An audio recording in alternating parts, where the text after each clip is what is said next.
సాక్ష్యాన్ని దీవించునుగాక. మన మధ్యన ఉంటున్న మాథ్యూ అన్న స్టేజ్ మీదకి రావాలని ఆహ్వానిస్తున్నాం. ఆయన ఎప్పుడు రారని అంటారండి, మేము ఎప్పుడు పిలుస్తూనే ఉంటాం, ఆయన రారని అంటారు. ఒక 5-10 నిమిషాలు సాక్ష్యం పంచుకోవాలని కోరుకుంటున్నాం.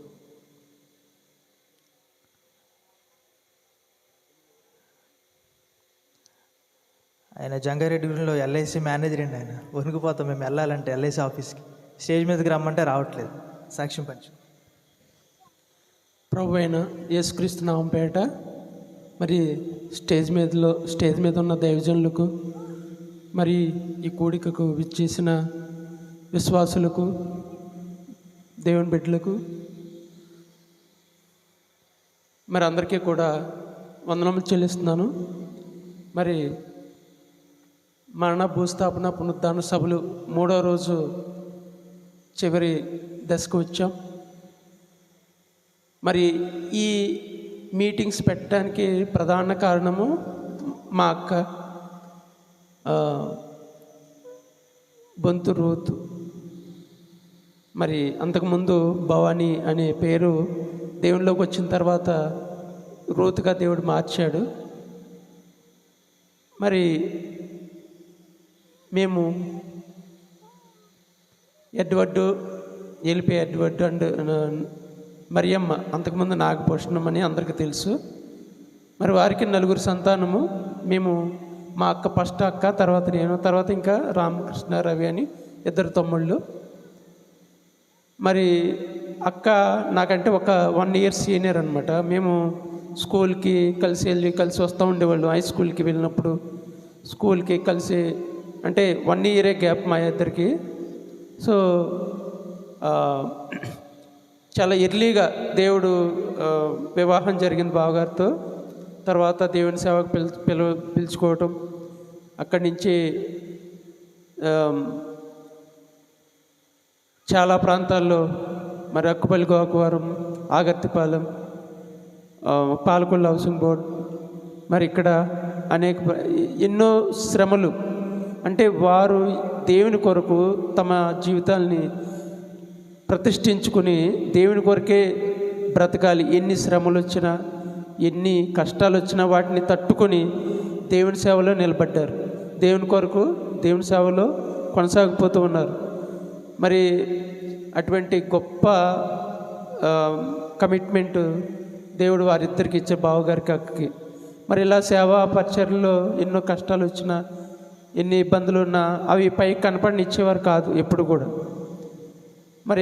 అలాగే అక్క విషయానికి వచ్చేసరికి ఎంతో ప్రేమగా ఎదుటివారిని ప్రేమగా పిలవటం, ఎదుటివారిని ప్రేమించటం, మంచిగా చూడటం, మంచిగా మాట్లాడటం, మంచి భక్తి, దేవుని యందు భయభక్తులు కలిగిన ఒక మంచి దేవుని సేవకురాలని నేను చెప్పగలను.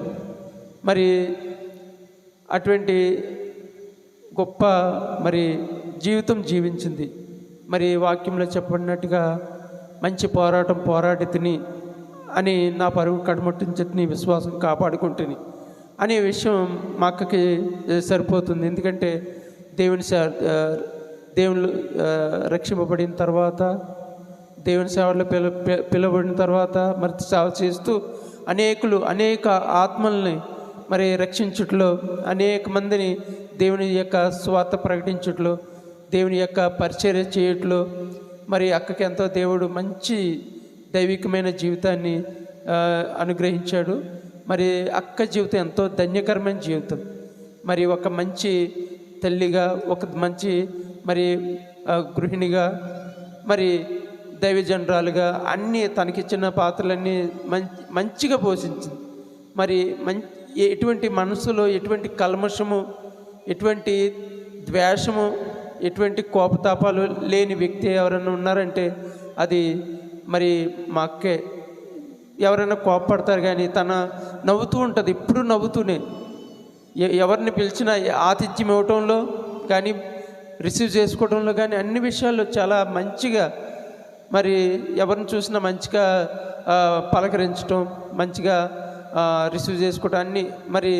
అంటే దేవుని కొరకు అంత తగ్గింపు జీవితం, ప్రేమతో కూడిన జీవితం, నమ్మకమైన జీవితం, అటువంటి మంచి జీవితం దేవుడు అక్కకు అనుగ్రహించాడు. మరి దేవుడు ఎందుకు, మరి ఆయన చిత్తం ఇందాక చెప్పబడినట్టుగా జననము మరణము దేవుని యొక్క వశం, అది మన చేతిలో లేదు. మన ఆయుష్ ఎంతవరకు అనేది దేవుడు ఆల్రెడీ ముందుగానే నిర్ణయిస్తాడు. కాబట్టి ఒకరి తర్వాత ఒకరు ముందుగా వెళ్తారు, కొంతమంది లేటుగా వెళ్తారు, కొంతమంది తక్కువ వయసులో చిన్న వయసులోనే దేవుని సన్నిధికి వెళ్తారు దేవుని రక్షింపబడితే.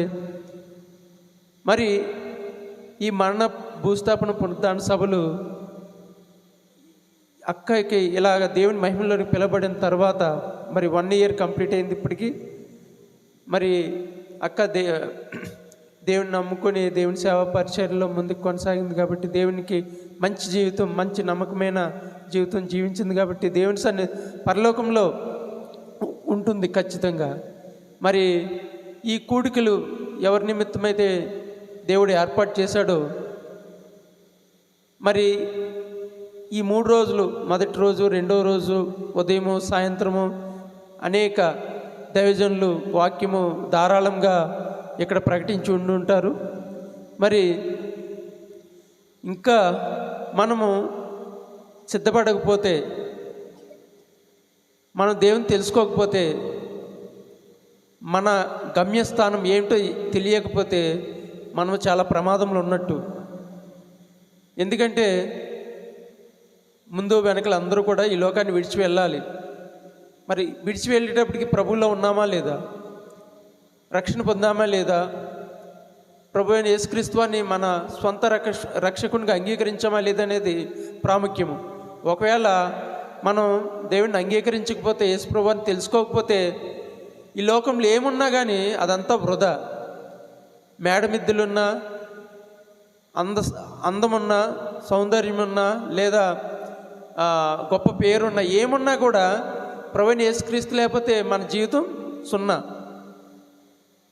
సో ఈ కూడికలు ఎందుకు పెట్టారంటే, ఇక్కడ అనేక మంది దేవుని తెలుసుకోకుండా, దేవుని ఎరుగకుండా తమ జీవితాలని వెలబుచ్చుతున్నారు. నిజమైన శాంతి, సంతోషం, సమాధానం తెలియని వారుగా ఉంటున్నారు. మరి యేసు ప్రభువు వారు చెప్పారు, దేవుడు ఆయన ఇచ్చే సంతోషం ఎటువంటిదంటే, అది ఈ లోకంలో ఎవ్వరూ ఇవ్వలేనటువంటి సంతోషం. ఆయన నమ్మకొండు ద్వారా, ఆయన హృదయంలో అంగీకరించడం ద్వారా వచ్చే సంతోషం, అది చెప్పనశక్యమైన మహిమాయుక్తమైన సంతోషం. ఆ సంతోషం ప్రభువుని యేసుక్రీస్తు వారిని మనం దేవుడిగా అంగీకరించిన తర్వాత మనకు వచ్చే సంతోషం అది మామూలు సంతోషం కాదు. అది మాటల్లో చెప్పలేని సంతోషం, చెప్పనశక్యమైన మహిమాయుక్తమైన సంతోషం. అటువంటి గొప్ప సంతోషాన్ని, శాంతిని, సమాధానాన్ని దేవుడు మనకిస్తానంటున్నాడు. కాబట్టి ఎవరైతే ఈ కూడికల ద్వారా వాక్యం విన్నారో వారు, దేవుడు మీతో మాట్లాడితే, మీ ఇంకా దేవుని సొంత రక్షకునిగా అంగీకరించకపోతే, అంగీకరించి ఎప్పుడు దేవుడు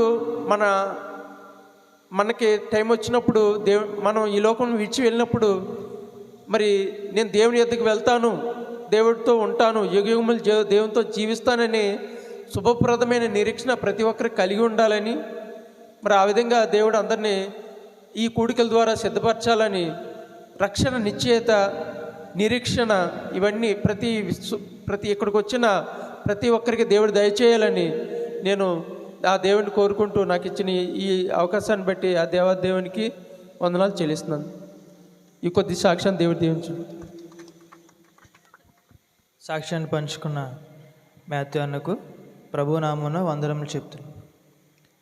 ఈ కూడికలు ఏర్పాటు చేసిన దైవజనుడు సామాన్యమైన వ్యక్తి అయితే కాదు. నాకైతే మావయ్య గారు కావచ్చు, కానీ ఆయన చాలా గొప్ప దైవజనుడు. ఆయనలో ఉన్న తలాంతు పాటలు రాయడం.